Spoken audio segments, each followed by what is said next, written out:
نحمده ونصلي ونسلم على رسوله الكريم أما بعد. عن أبي هريرة رضي الله تعالى عنه قال قال رسول الله صلى الله عليه وسلم أوتيت أمتي 5 خصال في رمضان لم تعطهن أمة قبلهم. حضرت ابو ہریرہ رضی اللہ تعالی عنہ فرماتے ہیں کہ نبی کریم صلی اللہ علیہ وسلم نے فرمایا میری امت کو رمضان شریف کے بارے میں 5 خصوصی انعامات دیے گئے. ان میں سے پہلا انعام یہ ہے کہ خلوف فم الصائم اطیب عند اللہ من ریح المسک، کہ پہلا انعام یہ ہے کہ ان کے منہ کی بدبو اللہ کے نزدیک مشک سے زیادہ پسندیدہ ہے. نمبر 2 وَتَسْتَغْفِرُ لَهُمُ الْحِيتَانُ حَتَّى يُفْطِرُوا، کہ ان کے لیے دریا کی مچھلیاں تک دعا کرتی رہتی ہیں اور افطار کے وقت تک کرتی رہتی ہیں. اور تیسرا انعام فرمایا وَزَيِّنُ اللَّهُ عَزَّ وَجَلَّ كُلَّ يَوْمٍ جَنَّتَهُ، کہ فرمایا کہ جنت ہر روز کے لیے آراستہ کی جاتی ہے.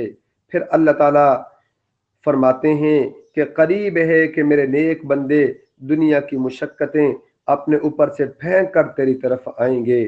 اور چوتھی چیز فرمایا کہ سرکش شیاطین جو ہیں وہ قید کر دیے جاتے ہیں اور رمضان میں ان برائیوں کی طرف نہیں پہنچ سکتے جن کی طرف غیر رمضان میں پہنچ سکتے ہیں. اور 5ویں چیز فرمایا کہ رمضان کی آخری رات میں روزہ داروں کی مغفرت کی جاتی ہے. قیل یا رسول اللہ اہی لیلۃ القدر، وسلم سے صحابہ نے پوچھا یا رسول اللہ کیا یہ شب قدر کی وجہ سے مغفرت کی جاتی ہے؟ آپ صلی اللہ علیہ وسلم نے فرمایا نہیں، بلکہ دستور یہ ہے کہ مزدور کو کام ختم ہونے کے وقت مزدوری دے دی جاتی ہے. اس حدیث میں روزے داروں کے لیے 5 انعامات کا ذکر کیا ہے. آپ صلی اللہ علیہ وسلم نے فرمایا کہ پہلا انعام یہ ہے کہ روزے دار کی منہ کی بدبو اللہ کو مشک سے زیادہ پسندیدہ ہے. مسواک ہر وقت اپنے پاس رکھتے تھے مسواک کو، اور مسواک سے دانتوں کی بو جو ہے وہ زائل ہوتی ہے. بہت سارے اس کے فوائد آئے ہیں، یہاں تک کہ لکھا ہے کہ 70 فوائد مسواک کے لکھے گئے ہیں. بہرحال یہاں بو سے مراد جو ہے وہ معدے کی بو ہے. جب معدہ خالی ہوتا ہے تو اس وقت جو بو آتی ہے اللہ تعالیٰ کو وہ بو جو ہے مشک سے زیادہ پسندید ہے.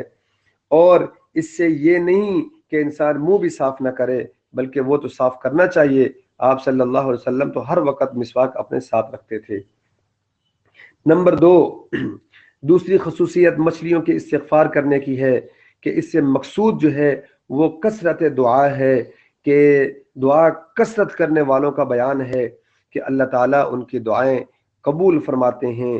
اور فرمایا کہ ان الذین آمنوا وعملوا الصالحات سیجعل لهم الرحمن ودا، جو لوگ ایمان لائے اچھے عمل کیے اللہ تعالیٰ ان کے لیے دنیا ہی میں محبوبیت فرما دیں گے. تو اس لیے جو انسان زیادہ دعا کرتا ہے اللہ تعالیٰ کا پسندیدہ بندہ بنتا ہے، اللہ کو بہت پسند ہے. دعا کثرت سے کرنی چاہیے. اور تیسری چیز فرمایا کہ جنت جو ہے وہ مزین کی جاتی ہے. ظاہر ہے کہ جتنا بڑا مہمان ہوگا اتنا بڑا اس کا استقبال کیا جاتا ہے اور آنے سے پہلے اس کی تیاری کی جاتی ہے. اور چوتھی چیز فرمائی کہ شیاطین جو ہے ان کو قید کر دیا جاتا ہے. اور اس وجہ سے ظاہر ہے کہ جب انسان رمضان آتا ہے تو انسان کے گناہ بہت کم ہو جاتے ہیں. تو جب شیاطین جکڑے جائیں گے تو گناہ خود بخود کم ہو جائیں گے. سوال ہوتا ہے کہ پھر بھی انسان گناہ تو کرتا ہی ہے. اس کا جواب یہ ہے کہ ایک گاڑی ہے سپیڈ میں جا رہی ہے، اس کو آپ نیوٹرل کر دیں اور گاڑی کیا فوراً بریک نہ لگائیں، کیا فوراً وہ رک جائے گی؟ نہیں، بلکہ اسی طرح گاڑی چلتی رہے گی. جس طرح گاڑی چلتی رہے گی کچھ دیر کے بعد جا کے رکے گی، کچھ فاصلے پر جا کر رکے گی. اسی طرح انسان 11 مہینے گناہ کرتا ہے اور 1 مہینہ جب انسان توبہ استغفار کرتا ہے کچھ ٹائم تو لگتا ہے اس کو رکنے کے لیے. اور آگے 5ویں چیز کیا فرمایا کہ رمضان کی آخری رات میں ان روزہ داروں کی مغفرت کر دی جاتی ہے. صحابہ کرام نے اس لیے پوچھا کیونکہ رمضان کے آخری عشرہ میں 5 راتوں میں سے ایک رات شب قدر کی ہوتی ہے، اس کی بڑی فضیلت ہے۔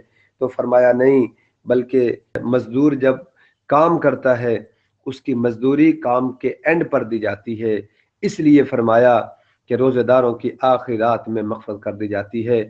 اللہ ہم سب کو صحیح سنت کے مطابق روزہ رکھنے کی توفیق عطا فرمائے۔ وآخر دعوانا ان الحمد للہ۔